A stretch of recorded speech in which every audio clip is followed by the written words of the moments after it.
All right, you guys. I'm very late on the Monday Night Raw review. I'm about almost 24 hours late on it. But anyways, I'm just giving my thoughts and my opinions. Raw really was a 6 out of 10, and here we go. Valhalla, of course, that was Eric's wife due to when she was on medical leave, when she was having, I think, her first or second kid. And we haven't seen, yeah, it was her second kid. We haven't seen her since then. So, yeah, you guys, we had to let her go. Of course, you guys, y'all heard the news that's been blasting the internet with 15 million, I think, likes or whatever you call them on Twitter. Last night in the crowd, you seen, resign R-Truth or we riot. And we got like the R-Truth chants last night as well, you guys. We seen we want R-Truth as Xavier Woods was putting his big ass face in the camera. But anyways, we would like to see R-Truth over at Xavier Woods. Anyways, of course, we did have a thing where it's hashtag on X/Twitter right now saying we want truth. And I cannot wait to see if WWE will do anything about it, because it's like when you fire somebody that the crowd really likes, it's like, it's like you just can't get over it. Next, you guys, The Miz, of course, is being talked about if he's going to be released. But remember on SmackDown last week where he was with Carmelo Hayes, and they were pretty much showing like they were splitting. So I think that's what's going to happen with Miz. Stephanie Valkyrie, she did get a great entrance with her match because she's going to be qualifying. She had a qualifying match, which she did win, and she'll be in the Money in the Bank match. They showed all of her titles that she's won from New Japan, from CMLL to NXT. And so what if WWE decides to pull the trigger and allow her to actually win the Money in the Bank, the women's Money in the Bank briefcase? I wouldn't be mad about it. Also, you guys, you can see the like the pyro and everything that they gave her, because she didn't have pyro, in NXT, but she did. But she did have, the little horn things or whatever, in her character thing. But anyways, you guys, Stephanie Valkyrie, like I said, she did become victorious in her match. And I think she pinned Ivy Nile in that match. And I think it was somebody else now, I can't remember. But anyways, we have Naomi, Julia. We also got Roxanne Perez, Alexa Bliss, Rhea Ripley, and now Stephanie Valkyrie. If I had to pick a winner out of this match, I'm picking between three people, and that's Alexa, Stephanie Valkyrie, or Roxanne Perez to win this match. All right, we did see backstage where they finally revealed of why the New Day was back there talking with Grayson Waller. And it was simply because, they want him to, remove himself from Austin Theory, saying that Austin Theory is like dead weight. Of course, we did get the Alpha. We know we got Chad Gable, Alpha Academy. They're pretty much talking about whatever. We also did get the two twin brothers right here. I call them brothers because they look alike.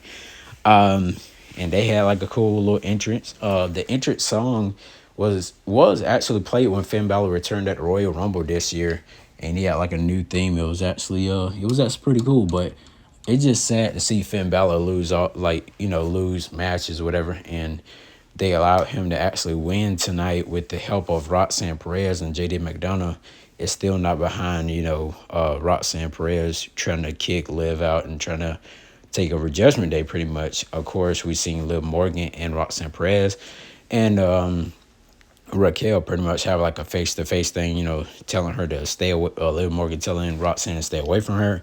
And then that's when Finn Balor and Liv Morgan was pretty much backstage, talking as well.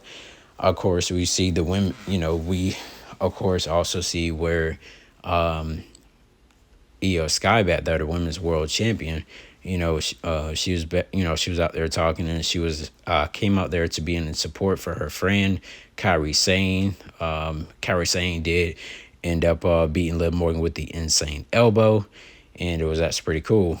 We did see where the TV was off in the background that was in the Judgment Day clubhouse. And we knew that Carlito was back there pretty much playing games, when he was on there. And it's sad to see this man go. And I would definitely love to see a match between Stephanie Valkyr and Rhea Ripley, as they were showing, as Rhea Ripley was pretty much showing respect, to Stephanie Valkyr. So I can't wait to see those two clash. You see Stephanie Valkyr now, I guarantee you guys, she's gonna be stronger than I don't know what. Kind of how we seen Rhea Ripley when she was small in NXT, but now she looks like, god dang, like arms just blew up. Of course, the main event, you guys, we did have the match right here where it was a triple threat, CM Punk versus CM Punk. Dang, it was a triple threat match. Anyways, you guys, CM Punk. Well, no, it wasn't a triple threat yet. My bad. It was Jey Uso and Sami Zayn versus Braun Breaker and Bronson Reed. We did right here get where CM Punk came out and nailed Braun Breaker in the back with a chair, pretty much trying to save him. Now, of course, Karrion Kross, he was back there too, telling him that that Sami Zayn isn't a good guy, he's a bad guy. And he said he's pretty much, he's like, I could be right, I could be wrong. So now, you guys, another thing is, could Karrion Kross be released from WWE as well? Because I heard some rumor reports about that too, but it hasn't been confirmed. So that's right there is going to shock me too if that happens. So you guys, Gunther was talking to Jey Uso backstage, pretty much saying that Jey can't help himself, and he's making it easy for Gunther to actually win, next Monday on Raw. Maybe we get a cash in of whoever wins the men's Money in the Bank. Maybe it's Seth Rollins. Maybe it's Andrade or whatever. But yeah, we did get right here, you guys, El Grande Americano versus AJ Styles versus CM Punk. Winner of this match goes on to be the almost final member, and El Grande Americano actually win this match because he puts the little thing in his forehead, a little metal plate they call it, and of course Chad Gable gets put in the men's Money in the Bank. So now we got Andrade, we got Seth Rollins, LA Knight, Solo Sikoa, Penta, and we also now of course have El Grande Americano. So we'll probably see who who else is gonna qualify, I think. Or maybe that's it. Who knows? But anyways, Seth Rollins, of course, would interfere and cost CM Punk his match, as CM Punk pretty much came out there earlier in the night and tried to attack Braun Breaker and what's his face. But Raw was a 6 out of 10, you guys. We only had 4 matches on the card, just like we're gonna have 4 matches at Money in the Bank this upcoming Saturday. But I think I'm ready more for Worlds Collide than I am for Money in the Bank. Now I think I'm going to watch Worlds Collide more. But till next time, you guys, thank you guys for watching Chris Wrestling Views here on YouTube.com. Make sure you follow me on my TikTok at Chris944. That's KHRIS944. Till next time, you guys, I'll see you in my next video.